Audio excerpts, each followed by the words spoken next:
আজকের ট্যুরটা একটু পাগলামি ছিল, কারণ হঠাৎ ঠিক হলো যে যাব বাই রোড, আর তাও আবার HF ডিলাক্সে। প্রায় এতক্ষণ জার্নি করার পর এখনও এখান থেকে দীঘা 110 কিলোমিটার। রাতের খাবারটা সারতে হবে, তো এই রাতের খাবারটা সারার জন্য এসে দাঁড়ালাম চাগ্রাম। তবে আজকে আমরা যে ভুলটা করেছি আপনারা একদম করবেন না কেন। আজকে আমি যাচ্ছি দীঘা। আজ হচ্ছে 27শে আগস্ট। খুবই মন খারাপ, ভালো লাগছে না। তাই আমি আর আমার সাথে আর একজন রয়েছে, দুজনে মিলে বাইক নিয়ে। আর এই হচ্ছে আমাদের গাড়ি, দেখতে পাচ্ছেন HF ডিলাক্স। এটা নিয়ে আজকে যাব দীঘার পথে। গাড়িতে লাইট খুব কম, তাই জন্য আমাদের এই বাবুদা, আমরা বাবুদা বলেই জানি, সুমন দাও নাম। তো বাবু ভাই রিপেয়ারিং দোকানের নাম বলে দাও। হ্যাঁ, বাবু ভাই রিপেয়ারিং শপ। এই যে পেছনে দেখতে পাচ্ছেন, এখানে পার্টসও পাওয়া যায়। আর এই বাবুদা লাগাচ্ছে গাড়িতে ফগ লাইট, বলছে খুব সুবিধা হবে আমাদের জন্য। কোলাঘাটের পর থেকে কাজে লাগবে এই ফগ লাইটটা। তো যাই হোক, লাগিয়ে নিলাম যাতে রাস্তায় আলোটা পাই। ওই দিককার রাস্তা তো একটু অন্ধকার। তো দুজনেই প্ল্যান করে বেরিয়েছিলাম আজকে, জোর জবরদস্তি ঝামেলা করে বাড়ি থেকে। তো দীঘা দেখুন, তো দীঘায় জগন্নাথ মন্দির আছে, সেটাও দর্শন করব, আপনাদেরও দেখাবো। আর এই হচ্ছে আমাদের গাড়ি। এখন ফগ লাইট লাগানো হচ্ছে গাড়িতে, তারপরে দেখছি রাস্তায় আলোটা কেমন পাওয়া যায়, আপনাদেরও অবশ্য দেখাবো এই ফগ লাইটের দম কীরকম। এখন বাজে সন্ধ্যা 7টা, বেরিয়ে পড়েছি দীঘার উদ্দেশ্যে। তবে আজকের ট্যুরটা একটু পাগলামি ছিল, কারণ হঠাৎ ঠিক হলো যে যাব বাই রোড, আর তাও আবার HF ডিলাক্সে। দেখি এই ট্যুরটা সাকসেসফুল করতে পারি কি না। এই রাত্রিবেলা লরির জামটা দেখুন। এখন আমরা উত্তরপাড়া পর্যন্ত ক্রস করতে পারলাম না। এবার আমরা উত্তরপাড়া ব্রিজে উঠবো, মানে দিল্লি রোড ব্রিজ। তো সেখান থেকে বাঁদিকে যাব। আর এখনই এত ভিড় দেখুন রাস্তায়, লরির জাম।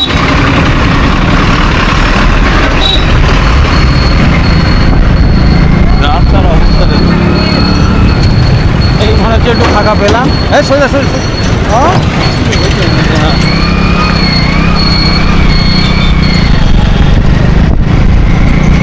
এখন আমরা এসে পৌঁছালাম ডানকুনি। তো এখান থেকে আমাদের এখন রোড ধরতে হবে মুম্বাই রোড। মুম্বাই যাব না, আমরা যাব দীঘা। সেই লেভেলের রাস্তায় যাম, বাপ রে বাপ। অ্যাকচুয়ালি আমরা সন্ধ্যাবেলা বেরিয়েছি, ওই জন্য এই লরির ভিড়টা পাবোই আমি জানি, তবুও হুজুক উঠলে যা হয়, আর সেটাই করতেই বেরিয়েছি। এখনও পর্যন্ত পাল্লিতে পৌঁছাতে পারলাম না, মানে যেই রাস্তাটা আমরা ধরবো ধুলাগড় দিকে যাচ্ছে যে রাস্তাটা। তো এই মুহূর্তে আছি, এই জায়গাটার নাম অ্যাকচুয়ালি জানি না, তবে এখনও রাস্তায় প্রচুর জাম। দেখতে পাচ্ছেন প্রচুর জাম। আর জাম বলতে শুধু লরি।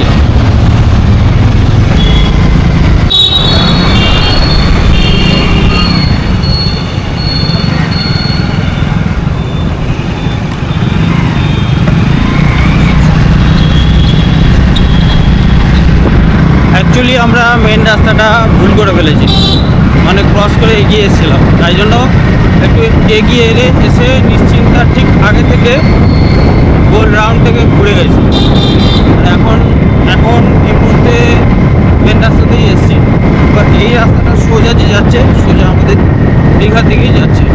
তবে আজকে আমরা যে ভুলটা করেছি আপনারা একদম করবেন না কেন।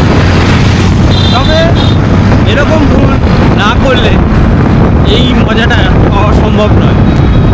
একটু পাগলামি দরকার আছে জীবনে, একটু পাগলামি না থাকলে জীবনে মজা করা সম্ভব নয়। চারপাশের চাপ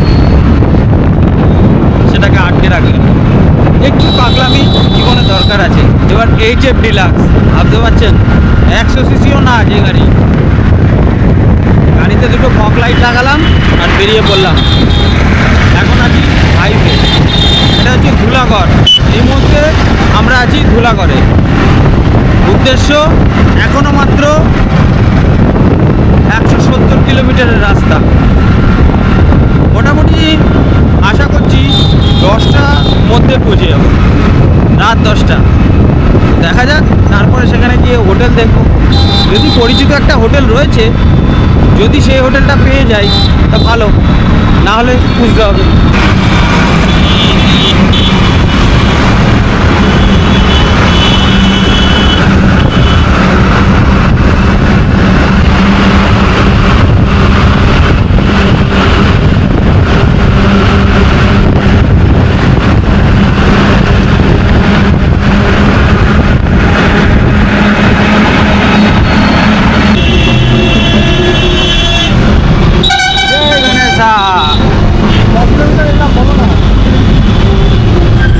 जय गणेशा।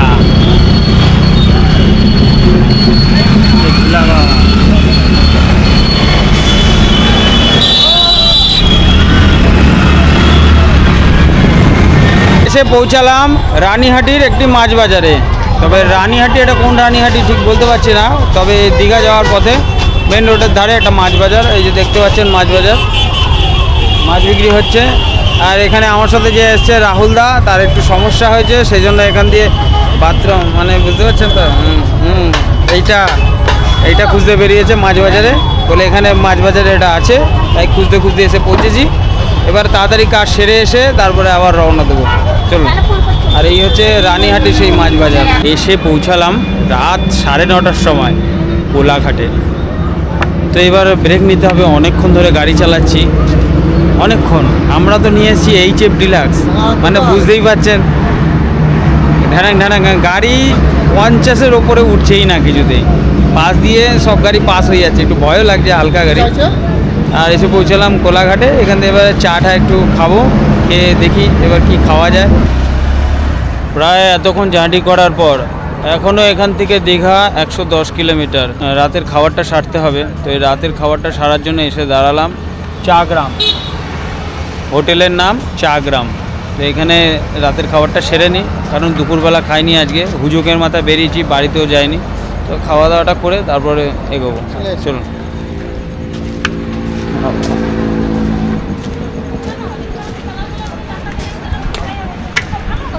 হ্যাঁ,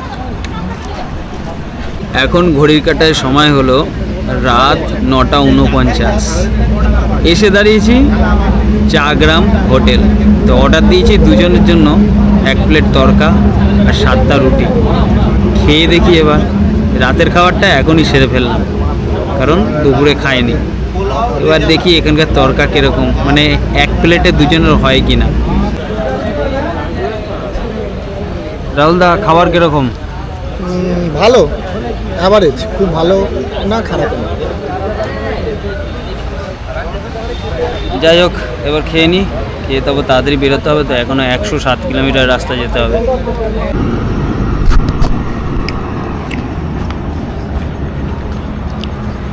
এই হোটেলের খাবারটা খেলাম, আমার ভালো লাগেনি, তরকাটা একদমই ভালো লাগেনি।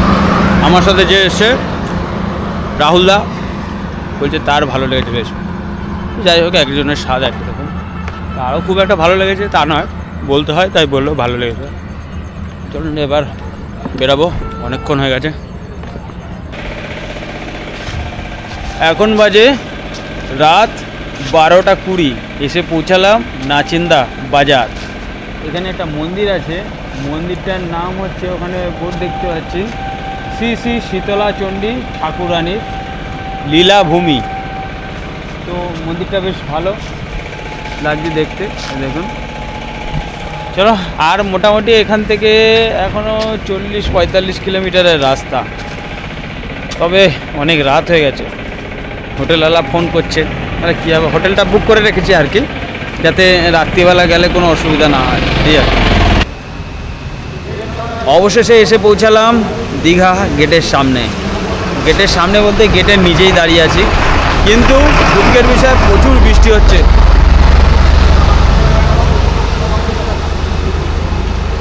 সাংঘাতিক বৃষ্টি হচ্ছে।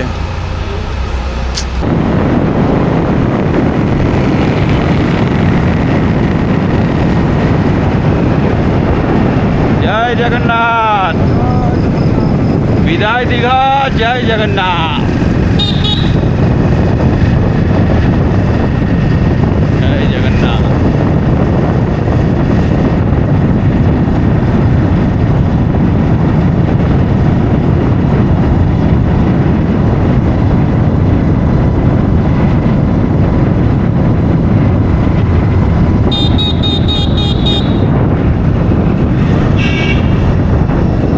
জয় জগন্নাথ, জয় জগন্নাথ। অবশেষে এসে পৌঁছালাম দীঘার এই হোটেলে। হোটেলের নামটা কালকেই জানাবো সকাল সকাল, এবং দেখাবো ফ্রন্ট সাইডটা। তো যাই হোক, হোটেলওয়ালা খুব পরিচিত, ওই জন্য আমাদের জন্য রাত 2:30 পর্যন্ত অপেক্ষা করেছিল। আর এখন বাজে 2:58। এসে ফ্রেশ ট্রেশ হয়ে বসলাম, এবার ঘুমাবো। কখন উঠবো ঘুম থেকে কালকে জানি না, তবে কালকে থেকে হবে দীঘা ভ্রমণের নতুন এপিসোড। যতগুলো জায়গা আছে দীঘায় আশপাশে প্লাস মন্দির সব একসাথে ঘুরবো পরপর। তো আপাতত গুড নাইট।